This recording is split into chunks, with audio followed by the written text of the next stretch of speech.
నమస్తే రమ్మగారు. నమస్తే జయ. రమ్మగారు, ప్రతిరోజు పూజ చేసుకునే వాళ్ళం ఉంటాం హ్మ్. అనునిత్యం.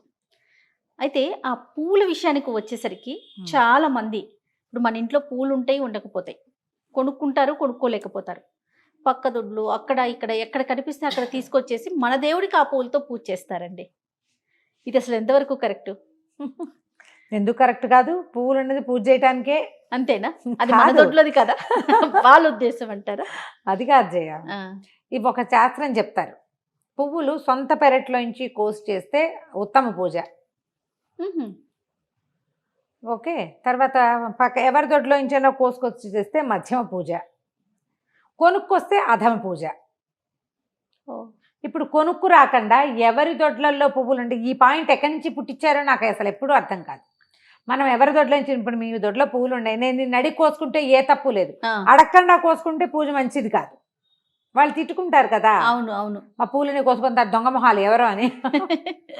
ఇప్పుడు ఈ పాయింట్ 2-3 గురువు గారు చెప్పగా విన్నాం. చాలా పుస్తకాల్లో కూడా కనపడుతుంది. ఇప్పుడు అపార్ట్మెంట్లో ఉన్నాం, మన జీవితాలు ఎలా ఉన్నాయి జయ? అవును. అపార్ట్మెంటు, అక్కడ కుండీ పెట్టుకునేందుకు కూడా వెసులుబాటు లేదు. చిన్న పీత బొక్క లాంటి ఒక బాల్కనీ ఉంది. అందులో నువ్వు బట్టలు ఉతకాలి, అందులోనే గిన్నెలు తావాలి, అందులోనే ఓ తులసి చెట్టు సూక్ష్మంలో మోక్షం భరిస్తావు. పూజకు సరిపడా కనీసం ఏ తెల్ల పూలో ఎర్ర పూలో పూయాలంటే ఆ మాత్రం చెట్టు ఉండాలా? ఉమ్, మందార పూలు 2 కావాలంటే మందార మహావృక్షం, దాన్ని పెంచాలా? ఎక్కడి నుంచి కోస్తాం పువ్వులు? ఒక బాల్కనీ కొంచెం బాగుంటుంది, అన్ని సీజన్లలోనూ పువ్వులు పూయవు. అవును. ఏమిటి చేయాలి చెప్పు? కొనుక్కోవటం కాదా రమ్మగారు? కొనుక్కోవటం అధమ పూజ అని చెప్పారు గురుగారు. అది నేను ఎట్లా రమ్మగారు? ఆశ్చర్యపోయా. ఇప్పుడు మన శక్తితోటి మనం కొనుక్కునే కదే ఆ. కదా. నేను నా ఓటు కొనుక్కునే పువ్వులకే చేయ. నేను కూడా కొనుక్కోగలిగితే కాసిన పువ్వులు కొనుక్కుంటాం, ఆ, కొనుక్కుని పూజ అంటే చేసుకుంటాం. మొక్కలు పెంచుకోవాలనే ఉద్దేశం అంటే ఆ రోజులకి అనుగుణంగా చెప్పారేమో రమ్మగారు. ఏమో మరి, అంతే. మొక్క పూజకి అని ఒక మొక్కని శ్రద్ధగా నువ్వు పెంచాలి. ఆ పువ్వులు పూయించాలి. ఆ చెట్టు జీవితాన్ని సార్థకం చేయాలి నువ్వు. అప్పుడు ఆ పుణ్యం నీకు వస్తుంది. పాయింట్ అర్థమైందా? పూజ చేయటమే కాకుండా ఒక చెట్టుగా పుట్టినందుకు, దానికి పువ్వు వచ్చినందుకు, దాని జీవితాన్ని సార్థకం చేయటం ఎప్పుడు? భగవంతుడి పాదాల చెంత చేరినప్పుడే దాని జీవితం సార్థకం అవుతుంది. ఆ పుణ్యం నీకు యాడ్ అవుతుంది. అంతే. Catch my point? ఎస్. అది కాబట్టి నువ్వు చెట్లను పెట్టుకోవాలి. పెట్టుకోలేని పరిస్థితి ఉన్న వాళ్ళ పని మీ పూజ వేస్టే అంటే వాళ్ళు ఏమైపోవాలి? అందుకని ఇప్పుడు కాదు రమ్మగారు, నేను కూడా కొనొద్దు కొనొద్దు అని చెప్తే పక్కన వాళ్ళ దొడ్ల మీద పడిపోవటమే కదా. కొనద్దు అంటే కుదరదు, పక్క వాళ్ళ తోటల మీద పడిపోకూడదు. మనం వాకింగ్కి వెళ్తామా, అలా పువ్వులు కనపడుతుంటాయి. చాలా మంది వాకింగ్ లో పువ్వులు కోసుకొచ్చుకునే వాళ్ళు ఉంటారు. కొల్లలు కోసుకొచ్చుకుంటారు. నేనైతే నేల మీద రాలిన పారిజాతాలు చూస్తే నాకు ప్రాణం వెంపర్లాడిపోతాయి. అయ్యో పారిజాతాలన్నీ పోతున్నాయే అనిపిస్తుంది. ఎవరికైనా అనిపిస్తుంది. ఇప్పుడు అసలు వాకింగే లేదనుకో, బొత్తిగా సంవత్సరం 2-3 ఏళ్ళు అయిపోయింది వాకింగ్ లేదు, ఏం లేదు. మార్నింగ్ వాక్ అస్సలు లేదు. ఈ పని చేస్తాం. ఇది తప్పు అంటే తప్పేం కాదు. ఇది తప్ప అంటే మరీ అంత పెద్ద తప్పేం కాదు.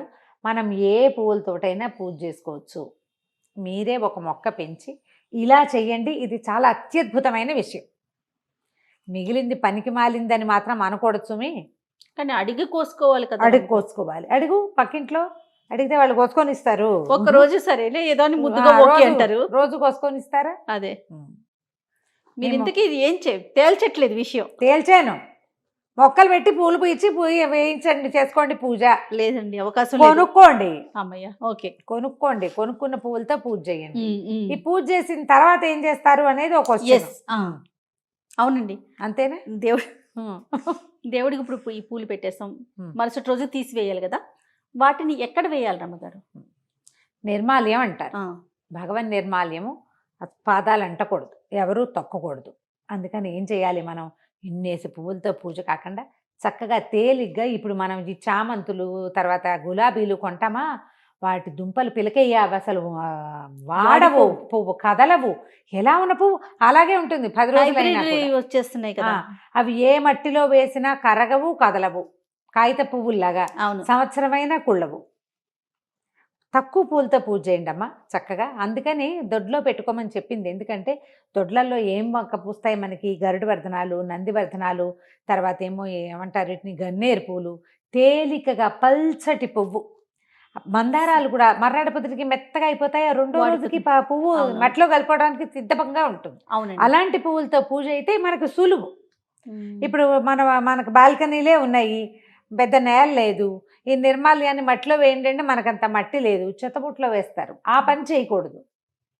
అందుకని పువ్వులతోటి సినిమాల్లో వేసినట్టు కుప్పలు తెప్పలుగా ఇన్నేసి పువ్వులు పుష్పయాగం చేసినట్టు చేయకుండా కొద్దిగా 4 పువ్వులతోటి పూజ చేసుకుని, మెత్తటి పువ్వులు ఏమైనా దొరికితే వాటితో పూజ చేసుకుని, మన ఇంట్లోనే కుండీ ఉంటే ఏదైనా ఒక కుండీలో పడేసుకోండి.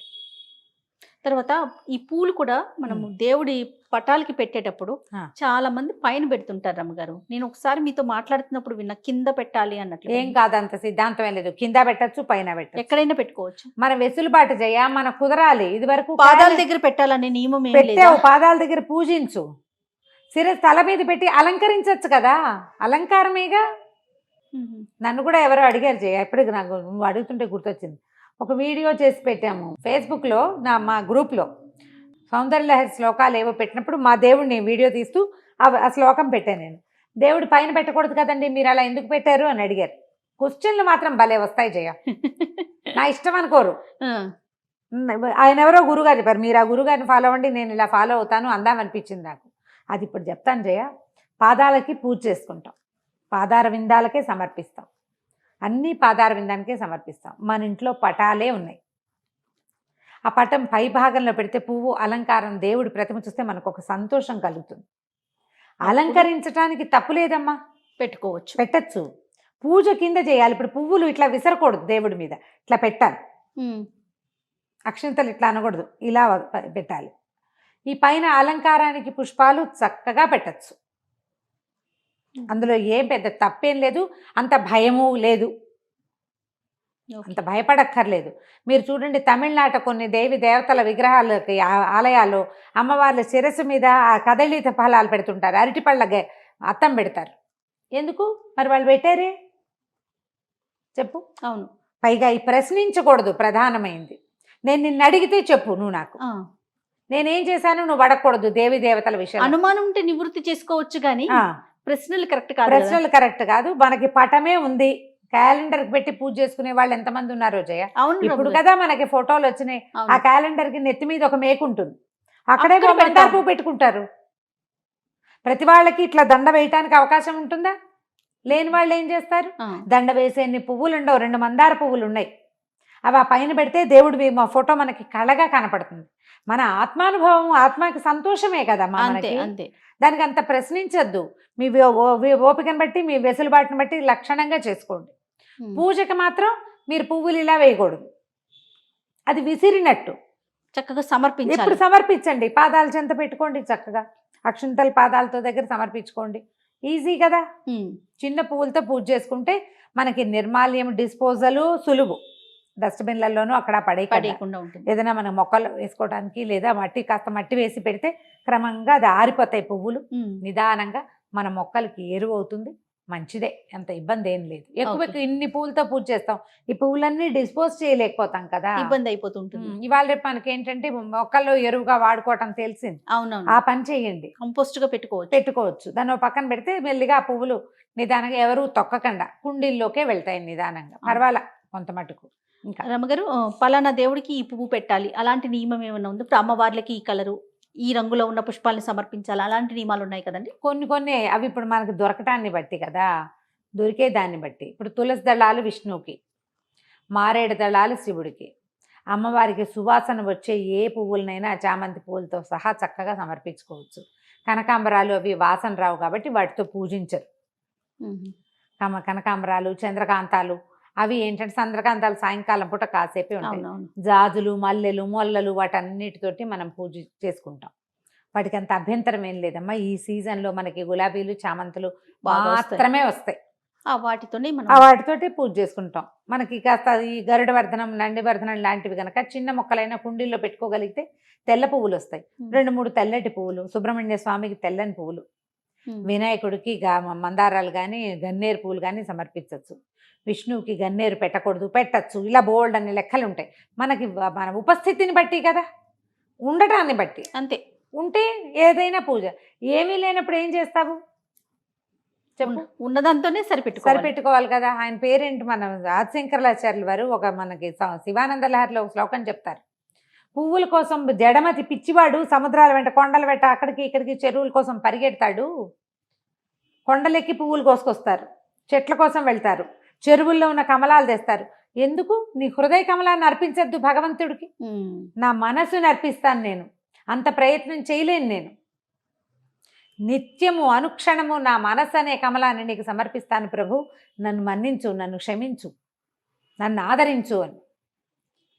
ప్రశ్నలు వచ్చినాయనుకో జయ, ఒక దాని అది పనికిరాదు అని అనిపిస్తే అది పెడుతుంటే మనకు శంకగా ఉంటుంది. అవునవును, తప్పు చేస్తున్న భావన ఉంటుంది. అవును రమ్మగారు. మనం ఉపస్థితి దొరకటాన్ని బట్టి విష్ణువుకి పనికిరావు అవే పువ్వులు ఉన్నాయి. ఏం చేస్తాం? ఏం చేస్తావు? ఓ దండం పెట్టి ఊరుకుంటావు కదా.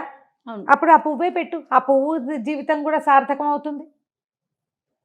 ఎప్పుడూ కూడా నేను పదే పదే చెప్తా, చాదస్తాలను ప్రోత్సహించే ఉద్దేశమే లేదు మనకి. నీకు ఉపస్థితి, నీకు ఉండటాన్ని బట్టి, నీ అవకాశాన్ని బట్టి నీ మనసుని సరి చేసుకో, అంతే. ఇక్కడున్నాడు భగవంతుడు, అతన్ని అర్చించు సరిగ్గా, కుదిరినంత మటుకు చేసుకో, నీకు అవకాశం ఉన్నంత మటుకు. భయపడద్దు.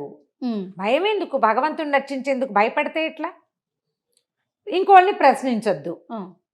ఈ పువ్వులు పెట్టకూడదండి అని చెప్పావు, వాళ్ళ ఇంట్లో ఆ పువ్వులే ఉన్నాయి, ఏం చేస్తారు పాపం? అంతే రమ్మగారు. నమస్తే. నమస్తే జీ.